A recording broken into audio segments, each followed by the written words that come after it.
ada ceramah yang sebenarnya tidak ada hubungannya dengan agama, ya, tetapi berhubungan dengan peristiwa yang ada di Selat Hormuz antara Teluk Persia dan sekitarnya, negara-negara teluk sana. Yakni Gus Miftah ini menyampaikan data yang tidak sesuai dengan fakta, dengan percaya diri memberikan informasi yang hoax, ya, yang tidak benar. Karena 2 kapal tanker milik Pertamina International Shipping, ya, yaitu VLCC Pertamina Pride dan MT Gamsunoro, ini sampai sekarang masih tertahan di antara Bahrain, ya, dan Abu Dhabi, ya, masih belum melewati Selat Hormuz. Tapi dengan penuh percaya diri Gus Miftah menyampaikan akibat jasa dari presiden kita yang telah menghubungi pemimpin besar revolusi Iran sana, yang akhirnya Pertamina bisa keluar lolos dari Selat Hormuz sana. Ini kan termasuk informasi yang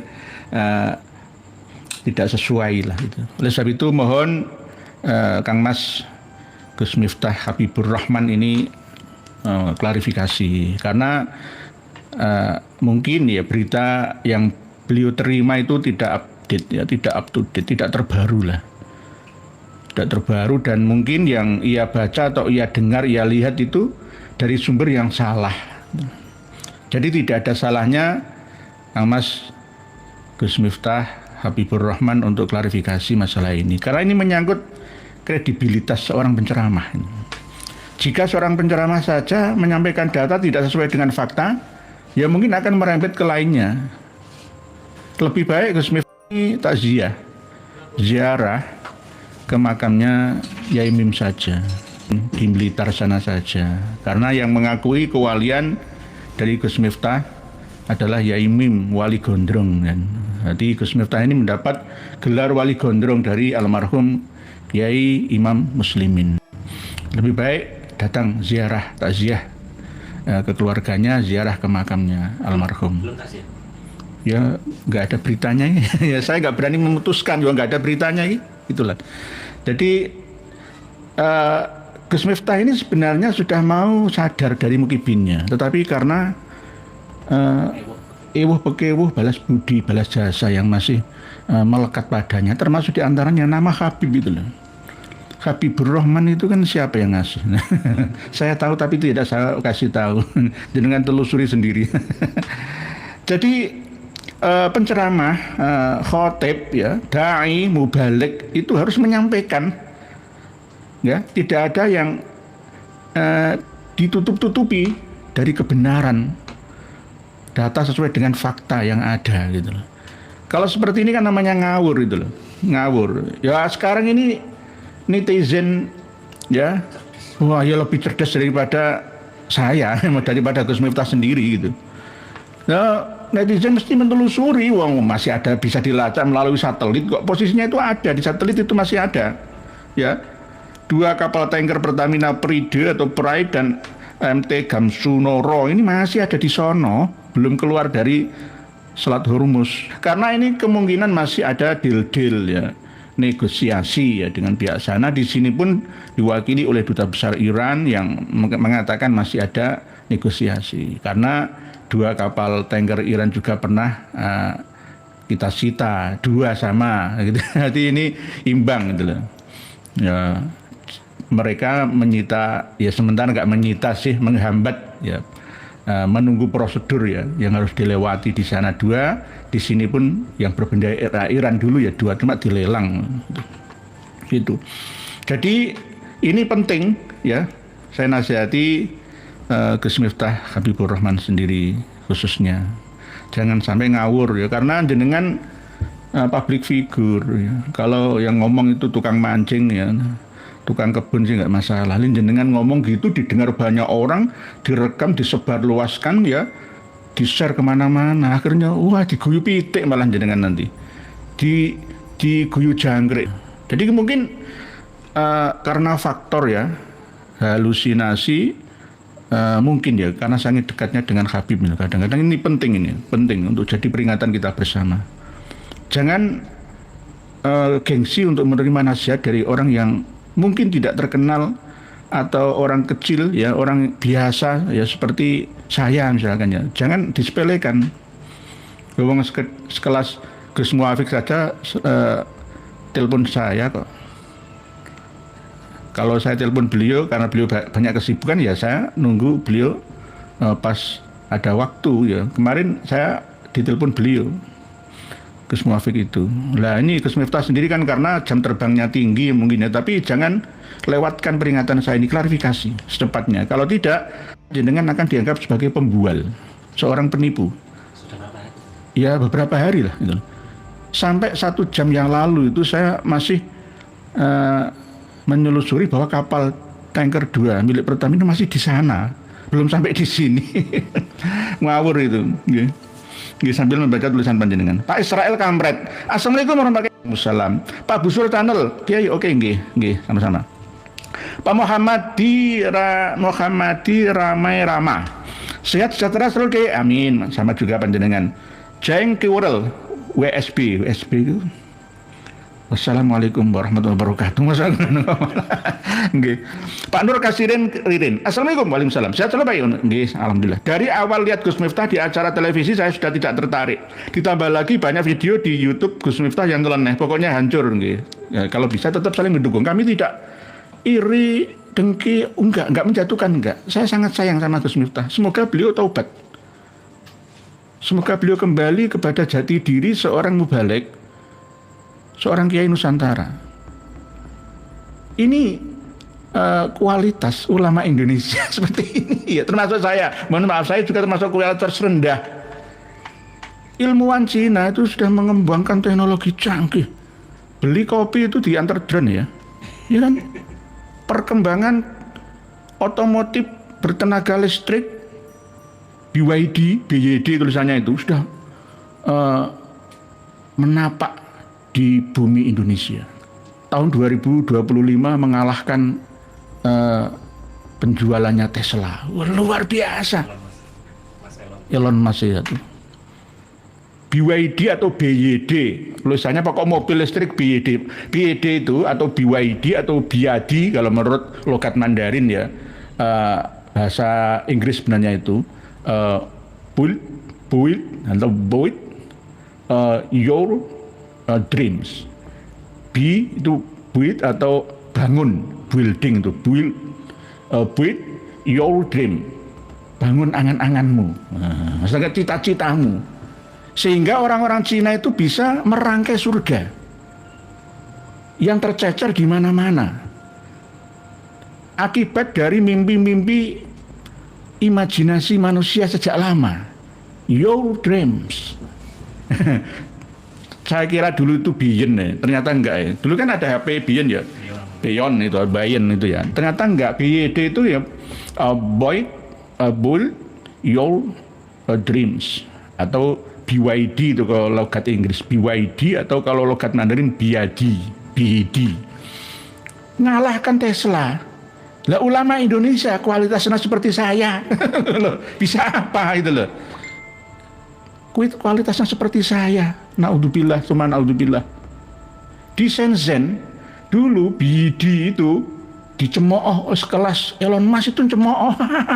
Gak ada apa-apa. Ternyata terus kekurangannya diperbaiki terus.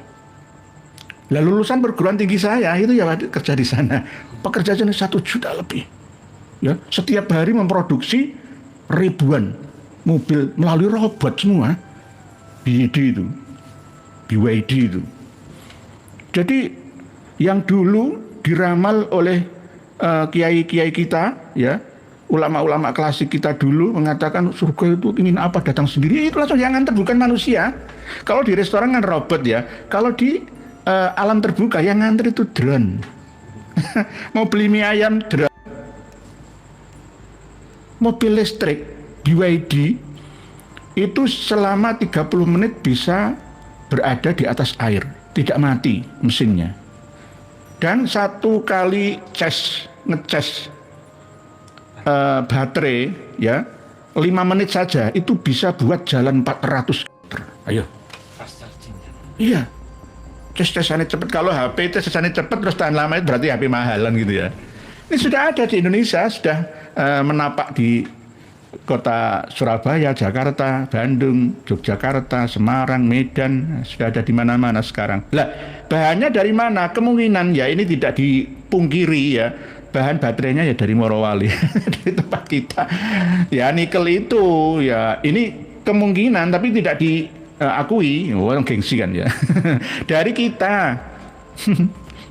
Itu sekelas ilmuwan China yang dulu melarat tahun 90-an sekarang gelancangi balap sama kita nggak ada apa-apanya, bangun apa-apa itu semuanya serba cepat ya, karena apa ya, meres duit kita. Lah kita ini yang bodoh. Oleh sebab itu ketika rakyat Indonesia, santri-santri termasuk saya, kiai ustadz misalkan termasuk sebagiannya, termasuk saya juga dan anak-anak saya juga, ketika memiliki prinsip ora usah mikir harta dunia itu apa itu. Cina itu wong kafir, Amerika, Rusia itu wong kafir, neraka semua.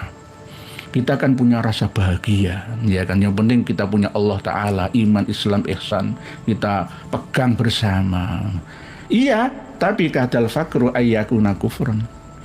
Buktinya mana? Indonesia digelontor dengan hutang yang berbunga ya. Akhirnya kewalahan, akhirnya kita yang selalu pasrah, yang katanya tawakal itu ya, taslim itu ya, akhirnya ya menyerah dengan nasib. Menyerah dengan nasib. Akhirnya banyak dan timbul pengangguran, kejahatan, kriminal dan lain sebagainya. Ya itu. Jadi rangkaiannya panjang, beda zamannya. Cina sudah membalap kita, Cina sudah bisa menciptakan matahari untuk mengalahkan surya kita ya. Teknologi China dengan penduduk 1,5 miliar jumlahnya, hampir lah ya, mampu di satu penguasa presiden satu tak bisa itu lah. Dengan sumber daya alam yang terbatas sebenarnya, lebih kaya Indonesia. Oke. Tapi di sana koruptor tembak mati, gantung. Kalau di sini enggak. Tadi baru saja Kepala Dinas ESDM Jawa Timur, baru tadi, energi dan sumber daya mineral itu ketangkap tangan. Langsung ditangkap. Tadi OTT tangkap. Wan Lenca Bunce, Assalamualaikum. Waalaikumsalam ya Habib Lenca Bunce. Hadir ya nggih, monggo. Si Cai mulai menjilat lagi ya nggih. Ya kalau mau menjalit ya jangan begitu. Bahasa Jawanya itu apa? Ilat dawa gitu. Iya, kalau memuji boleh asalkan sesuai dengan fakta. Data, fakta, nyata bisa dilihat oleh semua orang yang ada, kan begitu. Wong ini semua bisa ngawasi. Kok sekarang nggak bisa ditutup-tutup, udah pinter Saya ini sudah pinter ya, apa dikira kita sendiri yang pinter? Oh, anak-anak muda kita itu yang APKP ya, duduk-duduk itu loh ya. Itu kita kira mereka lebih cerdas daripada kita yang tua-tua, generasi tua ini. Mereka itu duduk di situ, jiwanya kemana-mana seluruh dunia. HP-nya itu canggih-canggih, mahal-mahal. RAM-ROM-nya itu besar-besar. Langsung lihat satelit, kapal, tanker Pertamina di mana? Oh, di antara bahan Dubai. Oh, berarti Gus Miftah ini hoax gitu nggih, Pak Wan Lenca Bunce. Tapi ya jangan menjilat lah nggih. Pak Israel Kamret, Gus Miftah kan bela plat G ya Nur. Nggih, dulu pernah mau tobat tapi mungkin ditarik lagi. Pernah mengatakan percaya Habib cucu Nabi diguyu pitik, pernah sempat mau nyerempet ke situ tapi ternyata ya balik ke asal. Oleh sebab itu kita doakan, kita harapkan melalui media yang panjenengan dukung bersama ini, semoga beliau tersadarkan bahwa ternyata ya mukibin itu akan aneh dan nyeleneh ya, baik ucapannya dan perbuatannya. Dilalai begitu. Mumpung masih ada di alam dunia, mumpung masih ada, ayo klarifikasi, terangkan apa adanya. Kasihan ibu-ibu yang mendengarkan pengajian itu, dikira beneran gitu. Wong sing ngomong, Gus sing ngomong kiai, oh mesti bener gitu. Pak Ahmad Saleh, Pak Yai selalu diparingi keselamatan dan kesehatan. Amin, matur suwun Pak Ahmad Saleh. Pak Muhammad, ya, Gus Miftah mana ada sih yang bagusnya? Nggih, ada sebenarnya. Beliau itu ya semangatnya bagus, cuma seorang penceramah itu harus menjadi uswatun hasanah. Dulu utus. Ya? Dulu utusan Gus. Iya kan dipecat itu gara-gara es teh itu kan dulu. Ya, terus kalau ngomong itu diatur itu, nanti ditiru sama santri-santri anak-anak kecil kita. Loh, Gus Kiai ini aja ngomongnya kayak ditiru, miso ngomong jorok itu hindari, itu loh. Ya di tempat umum, kalau miso di kamar mandi monggo terserah. Kamar mandi sendiri atau di tempat sepi di hutan yang tidak ada orang, miso sakar paremu kuamploki penghuni hutan. Nggih, Pak Friki Pratama, siapa yang merubah nama Kang Taim jadi Gus Miftah? Nggih, kemungkinan aslinya kan pemberian dari LBY Habibur Rahman tambahan itu. Jadi Miftah Habibur Rahman. Jadi Gus Miftah, ya nggak apa-apa masalah nama itu ya terserah lah. Yang penting sesuai dengan namanya. Miftah itu artinya adalah kunci, ya, tempat untuk membuka atau alat untuk membuka. Lah Habibur Rahman itu kasihnya Allah yang maha kasih, yang maha penyayang. Jadi sesuaikan dengan namanya. Jangan terbiasa untuk misuan dan membodohi umat dan masyarakat dan jamaah semuanya gitu. Pak Joko Nur, Assalamualaikum warahmatullahi wabarakatuh. Semoga Allah Subhanahu wa taala selalu memberikan kesehatan, keselamatan, kenuria Adinegoro keluarga, amin. Amin. Matur Pak Joko Nur. Didoakan Pak Joko, tak baca. Karena apa isinya doa, iman kalau nggak tak baca. Ingin mendoakan saya gitu. Jadi Allah siapa tahu lebih mendengar beliau daripada saya. Saya amini, jenengan juga ikut mengamini, Pak Joko Nur ikut mengamini, ya alhamdulillah insya Allah terlaksana kan gitu. Nggih. Pak Erwin Hidayat, Barabai Kalsel, oh nggih, Kalimantan Selatan, Kabupaten Barabai. Kalimantan Selatan ini alhamdulillah sudah menghubungi kami, banyak yang sadar, alhamdulillah. Sekarang di Amuntai, di Barabai itu jamaahnya para habib banyak yang tidak seramai dulu gitu. Ya, ini gara-gara panjenengan semua ini yang menyadarkan, mencerdaskan ya, itu mencerahkan itu. Pak Erwin Hidayat juga termasuk. Pak Ahmad Saleh, Al Habibur Rahman itu suaranya enak, apalagi kalau sholawatan Gus Dur, Habib Syekh Mah Habib Syekh Mah lewat. Ahmad Saleh nggih. Ya lebih baik sesuai dengan kelebihannya lah. Ya misalkan kalau kelebihannya di suara, ya tonjolkanlah kemerduannya kan gitu. Kalau namanya ya secukupnya saja. Orang kan kadang punya keahlian pinter maca kitab kuning bala, hafizul Quran hafidhoh, tapi nek kon ceramah ora iso. Ada yang seperti itu. Ada yang pintere ceramah ya, tapi nek dikokon bala atau kon nulis jadi penulis itu enggak telaten. Itu ada juga.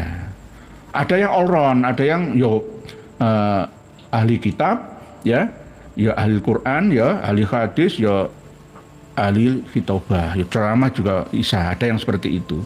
Tapi ada keahlian masing-masing sebenarnya. Oleh sebab itu biasanya kalau tidak ahlinya itu ceramahnya berisi seperti kalau tutorial itu apa, memberi semangat kepada motivator itu biasanya kan begitu. Kalau Habib itu lebih didominasi dengan ilmu hipnoterapi, orasi, membaca situasi dan kondisi jamaah seperti apa, lalu suaranya, intonasinya dinaikkan, diturunkan untuk ya menyihir lah, ya. Bahasa kasaran itu menyihir jamaah gitu. Nggih. Pak Ahmad Saleh, Pak Kusnadi, Assalamualaikum. Kang Miftah tukang jamu, ilmunya dangkal, ngutip ayat saja ngawur ya ini. Sebenarnya kalau masih mau belajar itu nggak masalah Pak Kusnadi. Mumpung nama sudah punya, tinggal ngaji lagi saja kan gitu loh. Ngaji kan nggak ada hentinya kan gitu, nggak ada finishnya.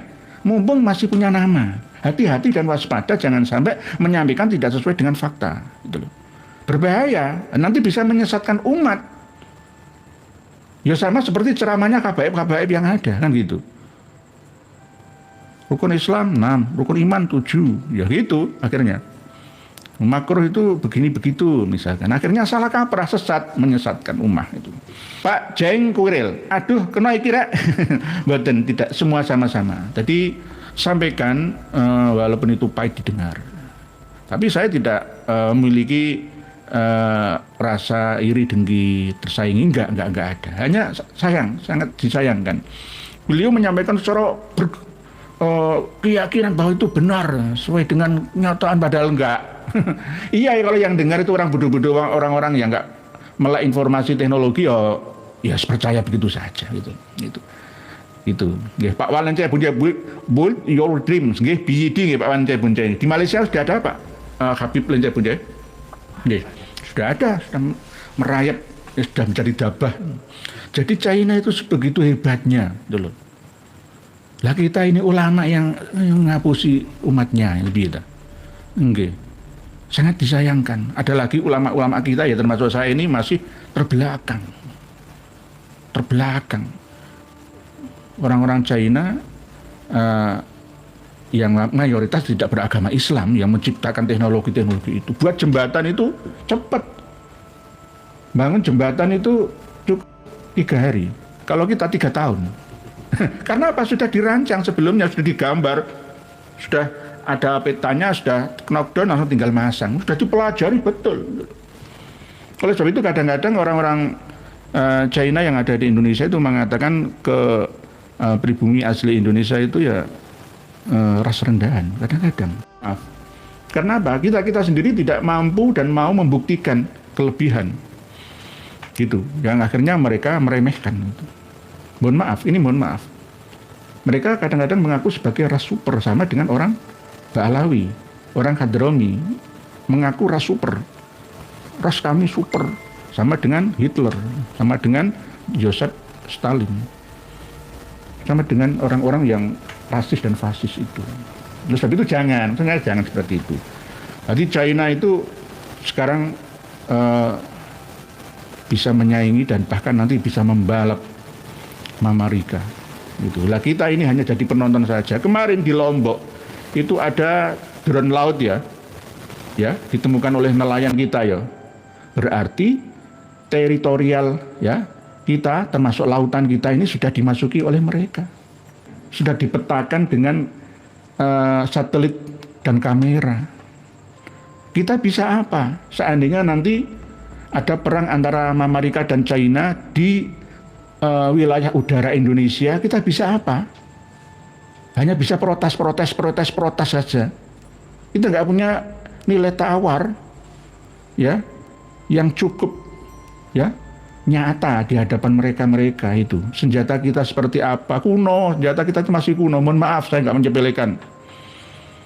Dulu Turki Utsmani kalah perang itu gara-gara dekat dengan ulama-ulama sufi.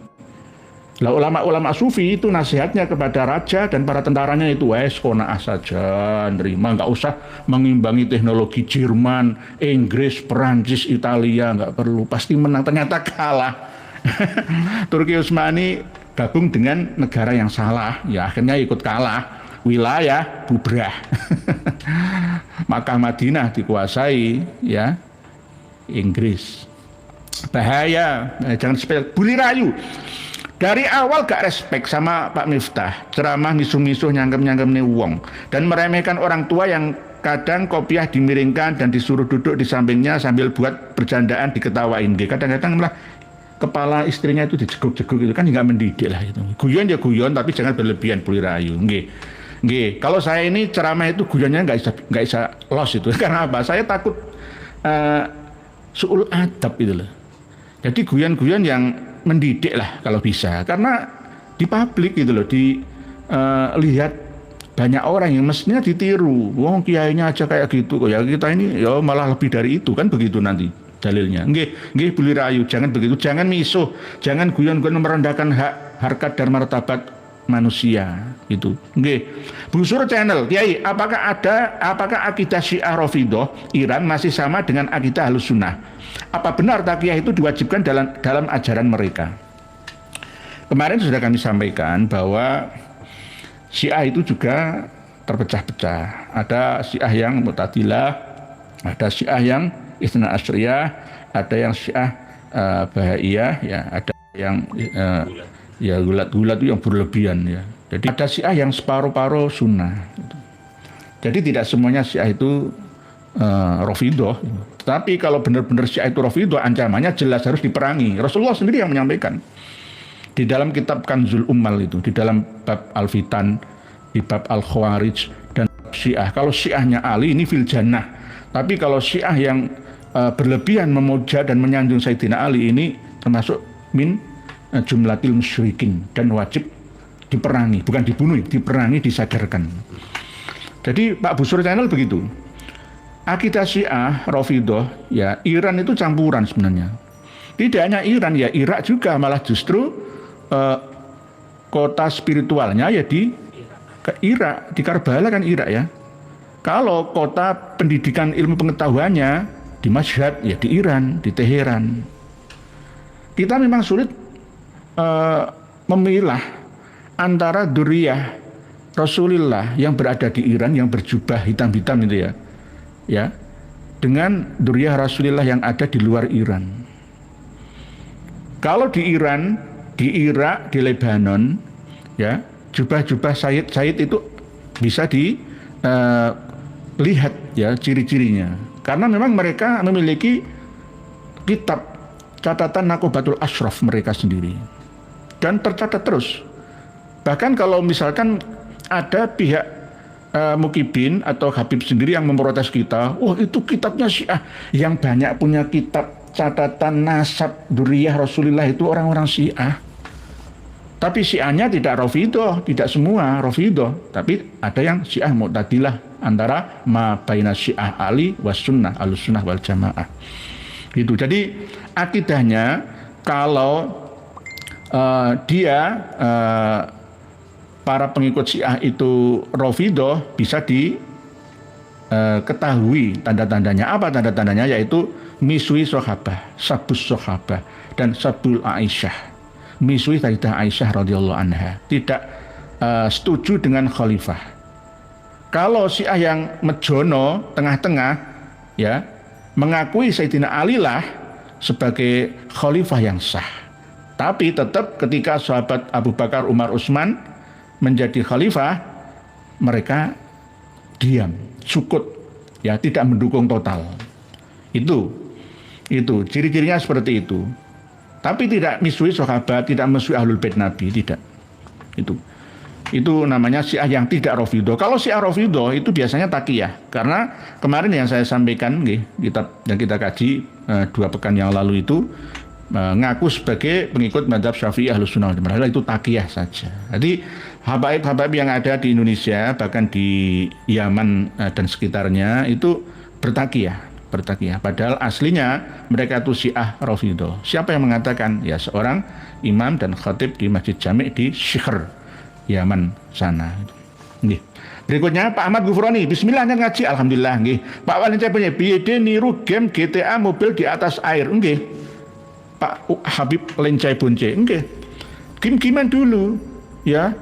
Fiksi-fiksi dulu, suatu saat bisa fakta. Sama dengan surga. Yang bisa membuktikan secara nyata itu malah justru orang-orang non-muslim gitu. Imajinasi masa lalu dikembangkan masa kini akhirnya terbukti dengan ilmu dan teknologi. Kalau kita masih berpaham klasik, kun itu seperti sulapan, fayakun kling, abagedabra, bel keduel beh kayak sulapan. Enggak, semua itu proses. BYD atau BYD itu dulu itu mulai tahun 1995 gagal. Terus, tapi dipelajari titik kelemahannya di mana itu. Sebenarnya tidak hanya China saja, Jepang itu juga begitu. Ada produk gagal, baik otomotif ataupun elektronik. Ya. Pasti ada. Ngarang buku itu tidak 100%, saya ini ada 1%. Bukan gagal, cuma keliru cetakan tulisan saja. Yang sebenarnya itu misalkan huruf kapital menjadi huruf kecil misalkan.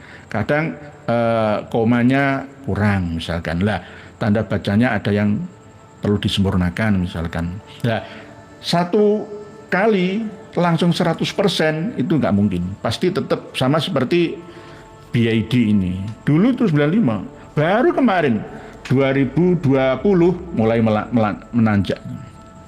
Nggak ada, satu-satunya di dunia itu baterai itu bukan hanya dari murni nikel saja, tapi campuran logam-logam lain rahasia ya dari Morowali Sulawesi Tenggara kita itu dimodifikasi di sana. Lah 5 menit dicas bisa 400 km ya, gitu. Jalan 400 km loh ya. Dan bahkan BID ini memproduksi drone taksi sekarang. Terbang kayak drone itu tapi bisa ngangkat 1 kuintal ya isi 2 atau 3 orang atau 1,5 kuintal. Mobil terbang nanti akan terbukti tidak hanya di fiksi saja. Yang bisa itu siapa? China. Arab Saudi, Abu Dhabi sudah mengembangkan itu tapi dibantu sama China. China itu udah di mana-mana. Ada di mana-mana. Hati-hati dan waspada kita. Kalah saing.